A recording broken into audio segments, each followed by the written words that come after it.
মধ্যপ্রাচ্য নিয়ন্ত্রণে অনেকটা হিমশিম খেতে হয় আমেরিকাকে।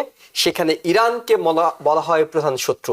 এই প্রধান শত্রুকে নিয়ে আসলে কোন কৌশলে আমেরিকা এগুবে বলে আপনার কাছে মনে হয়? ইরানের ডেমোক্রেসি নেই, যে দেশের মধ্যে ডেমোক্রেসি নেই সেই দেশ যদি নিউক্লিয়ার পাওয়ার সম্পন্ন দেশ হয়, সেই দেশ দ্বারা অন্য দেশ ক্ষতিগ্রস্ত হতে পারে।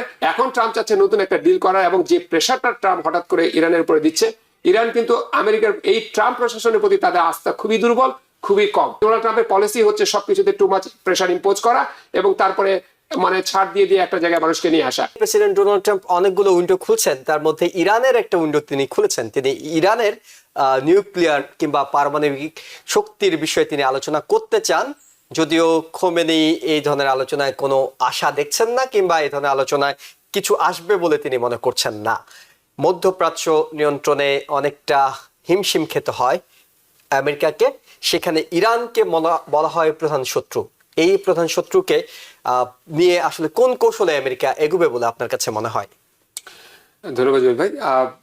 লোক, আমেরিকায় এই সময় আমরা একটা সিচুয়েশন টার্মোয়েল পার করছি, একটা ক্রান্তিকাল একটা সময় আমরা আমেরিকাতে পার করছি। সবাই কেউ কনফিউজড, তারপরে ডিসইনফরমেটেড, তারপরে আমরা কেউ ভীত, কেউ আমরা উচ্ছ্বসিত, রাইট? এরকম আমেরিকা আসলে দ্বিতীয় বিশ্বযুদ্ধের পর কখনো আমরা দেখিনি, এই প্রথম দেখছি। তো এখন দেখেন, আমেরিকার কিছু ভ্যালু অ্যান্ড প্রিন্সিপাল আছে। এই দেশ তো সবাই সারা পৃথিবী থেকে মানুষ আসতে এই দেশে পছন্দ করে, কারণ এই দেশের কিছু ভ্যালুস অ্যান্ড আইডিয়াস আছে, যেমন ডেমোক্রেসি, হিউম্যান রাইটস, মানুষের মত প্রকাশের স্বাধীনতা, মানুষের সংবাদপত্রের এখানে স্বাধীনতা, মানুষের কনস্টিটিউশনাল রাইটস। আমি একটু ডক্টর মেনাজ মোমিনের সাথে অ্যাড করি, খলিলির বিষয় যে বিষয়টা, এটা কিন্তু আমেরিকার হিউম্যান রাইটস অ্যান্ড মত প্রকাশের স্বাধীনতার উপর একটা বড় থ্রেট হবে যদি তাকে ফাইনালি এখান থেকে ডিপোর্ট করা হয়। কারণ আমাদেরকে ডিস্টিংগুইশ করতে হবে যে মত প্রকাশের আসলে স্বাধীনতা বা পলিটিক্যাল স্বাধীনতা কোনটা ভার্সেস অপরাধ কোনটা। সে যেটা করেছে তার যদি আমি সোফার আই ক্যান রিভিউ হিম, যে তার কোনো অ্যাক্টিভিটিস আমার কাছে মনে হয় না যে সে আমেরিকার আইনকে লঙ্ঘন করেছে। অথবা দেখেন, কারো সিটিজেনশিপ বাতিল করতে গেলে বা তার যদি গ্রিন কার্ড বাতিল করতে হয়, আপনাকে হয় ফ্রড দেখাতে হবে, অথবা মিসরিপ্রেজেন্টেশন দেখাতে হবে, অথবা সে এই দেশের সবরিনিটির উপর কোনো ক্রিমিনাল অ্যাক্ট করেছে সেই ধরনের কোনো গ্রাউন্ডস দেখাতে হবে। সেই ধরনের কোনো গ্রাউন্ডসই কিন্তু এই কেসের ক্ষেত্রে প্রেজেন্ট না। কিন্তু শুধুমাত্র একটা অ্যাডমিনিস্ট্রেশন শুধু চায় তার ইচ্ছাকে চরিতার্থ করা, তার মনোবলকে হোয়াইট সুপ্রিমিজমকে কাইন্ড অফ এস্টাবলিশ করা, এরকম ধরনের যদি আচরণ যদি আমরা দেখি, তাহলে যেই আমেরিকা আমরা গড়ে তুলেছি দিনের পর দিন, বছরের পর বছর ধরে, যেই ভ্যালু অ্যান্ড প্রিন্সিপালের উপরে, সেটা কিন্তু ডেন্টেড হবে। মানুষ কিন্তু আশাহত হবে, আমেরিকার প্রতি কিন্তু আমরা আমাদের আস্থা হারিয়ে ফেলবো। আমরা চাই না। অ্যাটলিস্ট আমাদের হোপ আছে যে আমেরিকার কোর্ট সিস্টেমটা হচ্ছে, আমেরিকার অ্যাডমিনিস্ট্রেশন যে তিনটে স্টেটের পিলার আছে সেটাকে ব্যালেন্স করা। কোর্ট ফাইনালি এখানে একটা ডিসিশন নেবে, কোর্ট হ্যাবিয়াস কর্পাস করবে, এবং কোর্ট একটা রুলিং দিবে based on the constitution, that what is the constitutional right of the citizen or the green card holder. এবং এই বেসিসে আমার মনে হয় ফাইনালি এটা একটা ভালো সুরাহা কোর্ট দিতে পারে, এটা আমার ইচ্ছা, হোপ। এবার আসে আপনার ইরানের প্রসঙ্গ। লোক, অ্যাগেইন আমেরিকা সারা পৃথিবীতেও এই জিনিসটার নেতৃত্ব দেয় এখনো পর্যন্ত, মানুষের গণতন্ত্র, সফরেনিটি, নিরাপদ বিশ্ব, রাইট?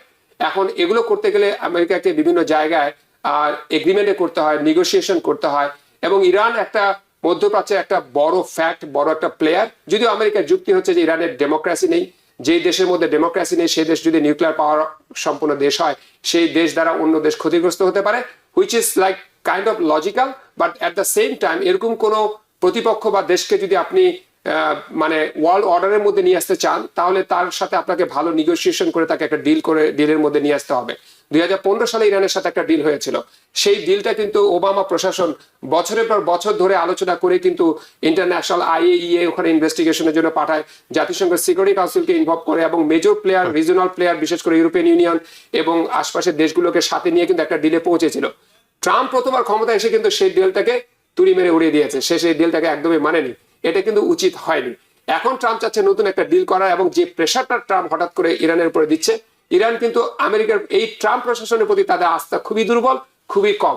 এমনই অবস্থায় ইরান কতখানি এগিয়ে আসবে, কতখানি সহযোগিতা করবে, রিজনাল প্লেয়ারদেরকে কতখানি ইনভলভ করা হবে, মধ্যপ্রাচ্যের মুসলিম ওয়ার্ল্ডকে কতখানি ইনভলভ করা হবে, এসব সবকিছুকে ইনভলভ করে যদি একটা এগ্রিমেন্টে যাওয়া যায়, তাহলে আমার মনে হয় ইরান আসবে। আর যদি আমেরিকা একতরফা শুধুমাত্র ইরানের সাথে কোনো ডিলে পৌঁছাতে চায়, ইরানের কিন্তু বিশ্বাস আমেরিকার প্রতি কিন্তু খুবই কম, সেক্ষেত্রে কিন্তু একটা ভালো ডিলে পৌঁছানো অসম্ভব হবে।